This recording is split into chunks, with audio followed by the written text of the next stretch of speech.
Hey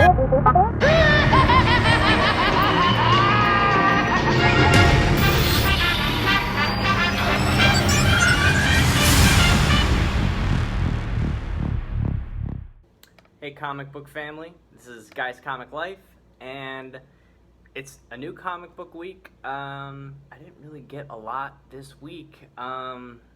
Late week for me, sorry. I picked up Amazing Spider-Man 5, Superman issue 3, and Venom First Host. Other than that, not much, but this is a cool video today. I figured I'd share with you my favorite comic books in my entire collection. I was gonna do 50, but it exceeded 50, so I'm just going to break this into two parts. I'll do part 1 is going to be Marvel, and then part 2 is going to be DC. So I'll upload like Marvel tonight and DC tomorrow, so that way you don't have to sit here for an hour-long video of just me showing comic books. So without further ado, let me just show you the Marvel books. I showed this one last week, but this is my most recent pickup. This is Thanos issue 15. And the Cosmic Ghost Rider is revealed to be the Punisher, and this is graded at a 9.8. Very, very cool cover. Love the Hulk and the Ghost Rider and King Thanos. Very cool. I love these new CGC cases. The old ones, they weren't as nice. I mean, at least they're protected.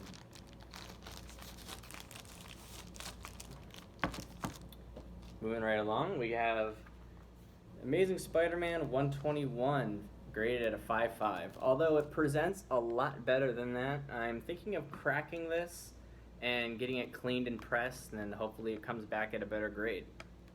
If not, it's cool with me. I mean, if it comes back lower than that, I'll be pretty salty, but at least I have it. Thank you, Dad, for this comic book. You got it for me about 2 years ago at Chicago Comic-Con. One of the best gifts ever. We're leaving the convention, and he just hands it to me, just puts it right in my lap, and I'm like, what? Alright, back to Marvel. X-Force 11, first appearance of Domino. Domino first appeared in New Mutants 98, but it turned out to be an imposter. Whatever. But that's the real Domino. I love that book because I love Rob Liefeld's art. X-Force issue 6, this is the first appearance of Apocalypse. Probably the most expensive book in this run of X-Factor. Not an expensive run, but issues 5 and 6 are worth getting. Got some Frank Miller Daredevil. We have Daredevil 181. Death of Elektra. Sad, man. If you haven't read Frank Miller's run on Daredevil, I highly suggest that you pick it up. This is one of my favorite Frank Miller covers. I really just love this one because of the cover and the story. My dad got this for me. We had like a contest, like when I was in elementary school, like every time I did good on a test, he would give me a comic book. Weird. Daredevil 184. No more Mr. Nice Guy. So yeah, in the issue before that, him and the Punisher fought each other. That's like where that whole story started. This one, Civil War number 2, the Michael Turner incentive variant. This is just personal to me because Michael Turner was one of my favorite artists growing up, and he passed away from cancer at a really young age. He wasn't even 40, and it really just, yeah, that really hurt me when I was a kid, and I hate that I can't like buy his art anymore. I mean, they release his like old artwork now and for like really high priced incentives, but you know, he doesn't draw comics anymore and it sucks. Next we have a beautiful copy, definitely a 9.6, 9.8 candidate of Thanos issue 13, the first appearance of the Cosmic Ghost Rider. I'm in love with this book. I love Donny Cates' writing, and it presents very nicely. Got to get that slabbed. And next, well, let's do this one first, because this is more Donny Cates. Venom issue 3, I've got a bunch of these. The first appearance of Null, near mint condition. I'm sure you all know and have seen this book a lot. Someone recently won that on a giveaway. I need to send that out, actually. I'm behind. Amazing Spider-Man 800. This is the incentive Gabriel Delato cover. Very cool. This is one of Dan Slott's best stories. It's funny. He left Amazing Spider-Man once it was getting good. Red Goblin was a great character. This has like no significance whatsoever, but this is one of the first comic books I bought when I was a kid. I got it on a newsstand, you can see. Got it in a drugstore called Saywell's in Hudson, Ohio. This is Spectacular Spider-Man #1. Yeah, drawn by Humberto Ramos. Cool Venom cover. You know, one of the first issues that got me into Spider-Man when I was a kid. Next, we have a big key book coming up. This is one everyone should be wanting to get. This is Ultimate Fallout, issue #4, the first appearance of the Black Spider-Man, Miles Morales. That Into Spider-Verse movie does look really cool. Everyone's like hyping up this Venom movie. Well, tell you what, it's going to be a mess. It's not even rated R. It's PG-13, and it's not even 2 hours long. And the effects look terrible. And no Spider-Man. It's going to be a really bad movie, guys. Into Spider-Verse is going to be the one that's going to be good and take everybody by surprise. Ultimate Spider-Man was my favorite story as a kid. I still have a lot of the issues. I had the entire run from 1 to 111 with the whole Mark Bagley. I sold all of them to a comic shop when I was a kid to get an Xbox 360. I really regret it because, yeah, my family kind of like helped me collect this run, but I still have a lot of the issues, a lot of the rare ones. This is issue 5. I just remember reading this when I was a kid and crying. This is like the first time I was exposed to Uncle Ben's death, and they really expanded upon it in the story, like in Amazing Fantasy 15. When Uncle Ben died, it was literally just like one page, but in this, it's a whole expanded story. Like when Brian Michael Bendis is writing something that's not in a graphic novel format and he isn't changing things, he's a very good writer. He's a good writer when he's not changing anything. And the last Ultimate Spider-Man I have is my favorite cover in the run, and this is number 13, called Confessions. It's Peter holding his mask up, and you can see Mary Jane's reflection. Love Mark Bagley. All right, now we're on Amazing Spider-Man. This takes up a lot of my favorites. Amazing Spider-Man Volume 3, Issue 1. This is an Incentive J. Scott Campbell variant from Midtown Comics. Very beautiful cover. ASM #4, the first appearance of Silk, Cindy Moon. Sony just announced that they were going to do a movie with her. Depending on how well the Venom movie does or not, she's getting her own movie. So the book shot up and spiked, and now it is one of the best in my collection. Alright. This year, before my dad moved to Florida, he graced me with an Amazing Spider-Man issue #8. It is one of my favorite books in my collection, and I will always cherish this. Thank you. And the year before that, on my birthday, he got me Amazing Spider-Man 10, The First Enforcers. So cool. So cool. I love all these early Amazing Spider-Mans. And this, very beat-up copy of Amazing Spider-Man 11, but it's the second appearance of Doc Ock. My dad also got this one for me.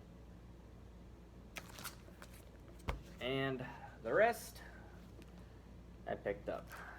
Hold on, that's out of order. Sorry. One more book that my dad got me. He got me all the expensive ones. What a shock. When I was a kid, I walked into a store and they just bought a collection and they had ASM 39, and this is probably my favorite cover in comics. It's John Romita's first cover on Spider-Man. This is when Peter Parker finds out Norman Osborn is Green Goblin, and it's when Green Goblin finds out Peter Parker is Spider-Man.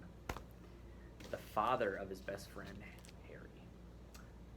I picked this up earlier in the year. It's pretty nice copy of ASM 42. This is the first time Mary Jane is shown, and the second Rhino.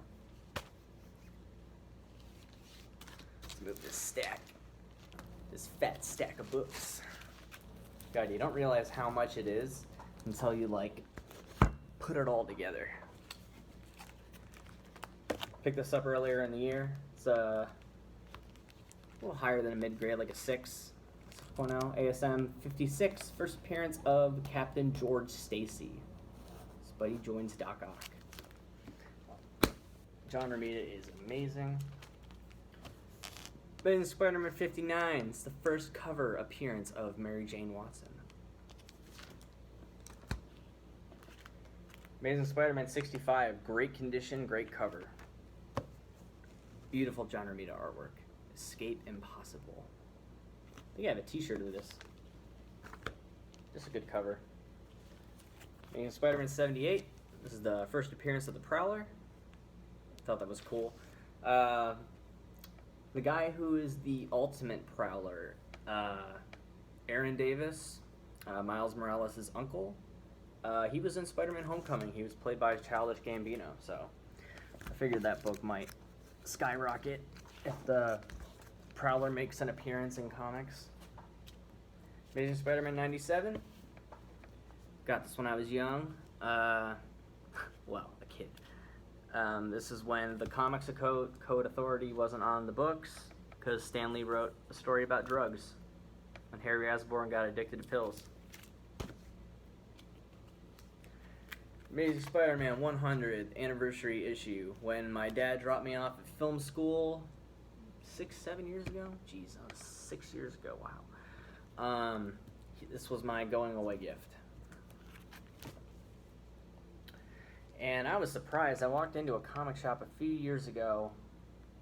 Well, no, it was about a year or two ago. This was after my dad got me 122. I found a copy of 122 for $40, and it is in pretty good shape.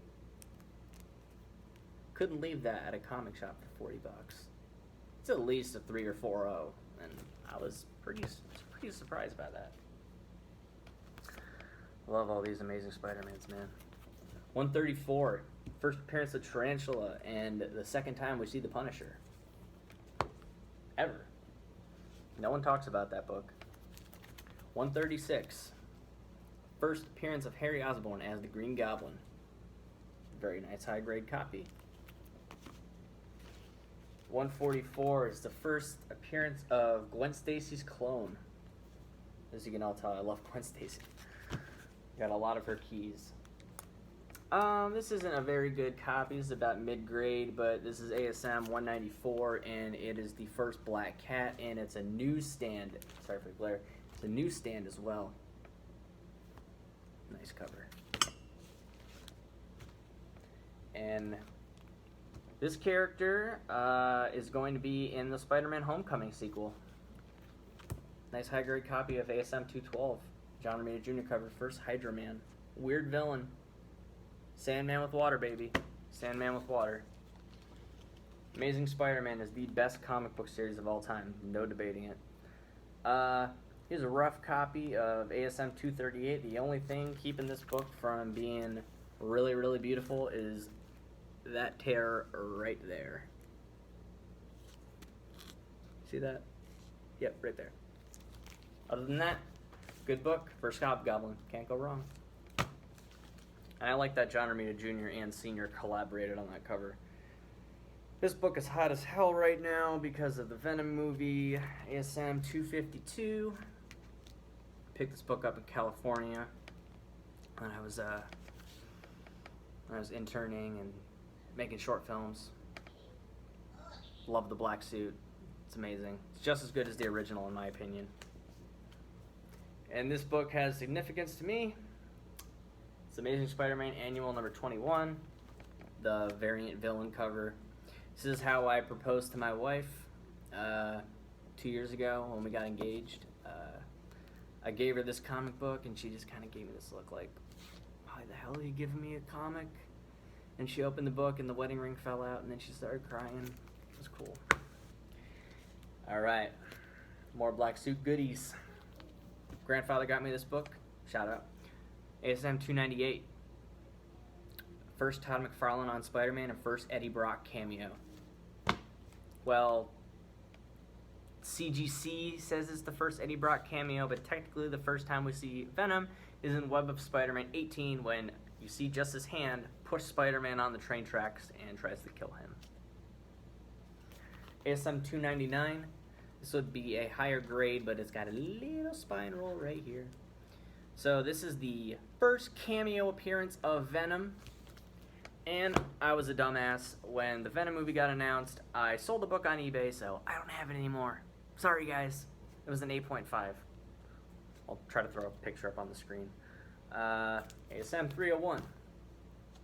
Basically the cover of 300, but he's in his classic costume, and it's a dope, dope book.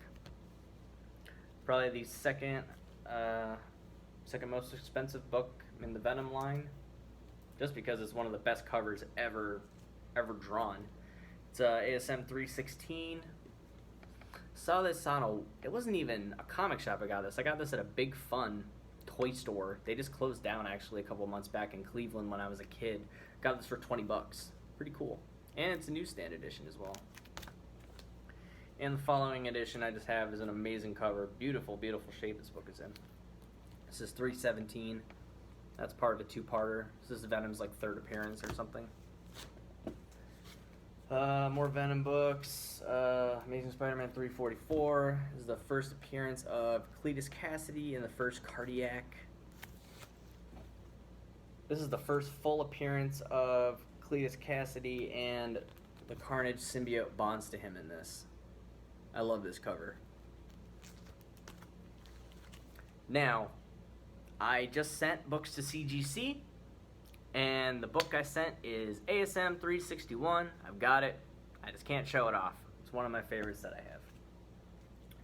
Now, this book is not really significant, but this was one of the first comic books that I ever had given to me by my Papa Pilla, who came back from Hilton Head and gave this to me. I was a kid, and this issue actually came out the month I was born and the year I was born, March 1993.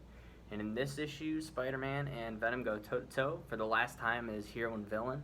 And after that, they just become frenemies, because they would fight and then they would team up and take down Carnage and all that other good stuff. You know, Lethal Protector storyline. In this issue, Spider-Man saves Eddie Brock's wife from dying, and then they call a truce. Cool gold foil cover. Oh, it's funny. Chad, if you're watching, I think my friend Chad's uncle actually produced all these foil covers for Marvel back in the day, so I really love these covers. So just significance to my life. Not really a major key. This is a nice book, man. This is ASM 410. First appearance of Spider-Carnage. Nice character, man. Nice character. Still in the Marvel Legend of him. It's a pretty sad issue. There aren't really words about that day. This is the World Trade Center issue. Just showcased the day it happened. Spider-Man and the Fantastic Four and the Avengers were helping the people trapped in the buildings when they went down, and Spider-Man just witnessed the buildings go down. It was just September 11th the other day, so, you know, just rest in peace to the fallen. Got Spider-Man 529. It's the first appearance of the Iron Spider, and he just showed up in the Avengers movie. It's a good one to have. Two more guys. ASM 601. I don't know why this book is hard to find, but it is. It's J. Scott Campbell cover to ASM 601. I really love this picture of Mary Jane. And the last book I have of Spider-Man is 700 and a near mint. And it's the death of Peter Parker. Well, for a little bit. You know, him and Doc Ock switch brains, and then Superior Spider-Man happens, which is a great run. It's one of the only good things Dan Slott did. Yeah, guys, that's my Marvel / mostly Spider-Man books. I'll be back with part 2 DC tomorrow, and I hope you enjoyed watching. Take care. Peace out.